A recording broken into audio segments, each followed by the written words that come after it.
Hello everyone, नमस्ते। स्वागत छ हजुरहरूलाई मेरो मिनी भ्लगमा। र म चाहिँ यहाँ ड्युटी जानुको लागि चाहिँ तयारी हुँदैछु।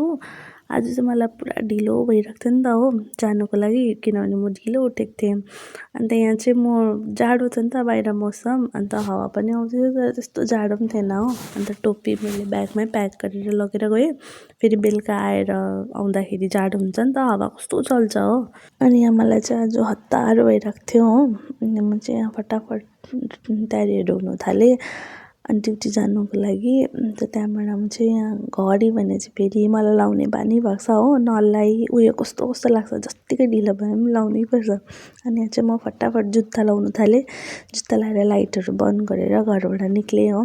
घरमा आज चाहिँ बाहिर वेदर चाहिँ यस्तो राम्रो भइरहेको थियो, हिजो त कस्तो फग लागिरहेको थियो हो। अनि म चाहिँ फटाफट ड्युटी गएर ड्युटी पनि पुगेँ। ड्युटी पुगेर यो चाहिँ माथिको फ्लोर हो, हामी चाहिँ तल बेसमेन्टमा काम हुन्छ नि त। अन्त म चाहिँ फटाफट तल गएँ। यहाँ हेर्नु न के गर्दैछ यिनीहरूले। ये वो वाले नहीं है, ये वही वाले हैं। अच्छा लग रहा है ना?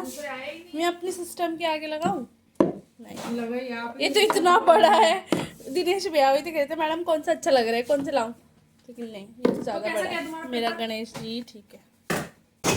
हाँ ये ऑन नहीं हो रहा था, आज सिस्टम पर इंडिया को बुला लो। क्यों? कल से नहीं हो रहा है। कल से पता नहीं क्या हुआ, मैं चला रही थी सिस्टम, फिर अपने आप बंद हुआ चलते चलते। फिर मैंने वायर हिलाया, सबको उसको तोड़ मरोड़ उसकी उड़ते पुड़ते अलग किया, पता नहीं। अभी बैग बुला के दिखा ले कोई मैंने।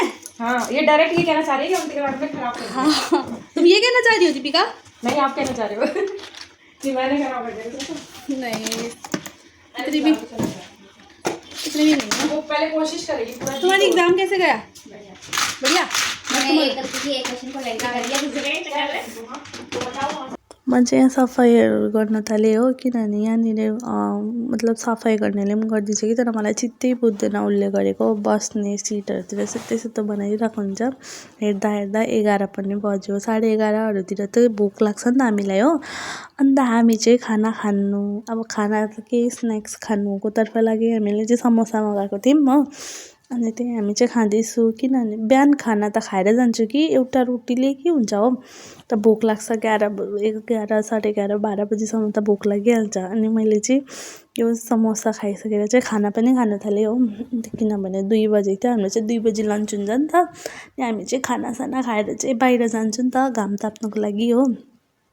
10 मिनट भए पनि घाम चाहिँ हामीलाई चाहिन्छ, किनभने भित्रै बसेर भिटामिन डी पाउँदैन हामी, त्यही भएर। अन्त हामी चाहिँ यहाँ बेलुका छुट्टी पनि भयो हो। यिनीहरूको चाहिँ छुट्टी 11 बजीदेखि 12 बजीसम्म ड्युटी हुन्छ, हाम्रो त 2टा सिफ्ट हुन्छ नि त। म चाहिँ यसलाई जिस्काउँदै थिएँ हो, हिँड्न जाउँ न भनेर हो। अन्त अब हाम्रो त्यस्तै हुन्छ, के भन्छ बेलुका कस्तो जाडो हुन्छ यहाँनिर हो। अहिले तर पनि त्यस्तो जाडो छैन, हावा आउँछ नि त। त्यही भएर हामी चाहिँ टोपीसोपी लगाएर बाहिर निक्लिएर हामी चाहिँ अब घरतर्फ लागेको हो। अनि म चाहिँ मेरो भिडियो तपाईँहरूलाई म यसरी देखाउँछु। मेरो भिडियो मन पऱ्यो भने video like, share and subscribe गर्नु नबिर्सिनु होला। Thank you for watching.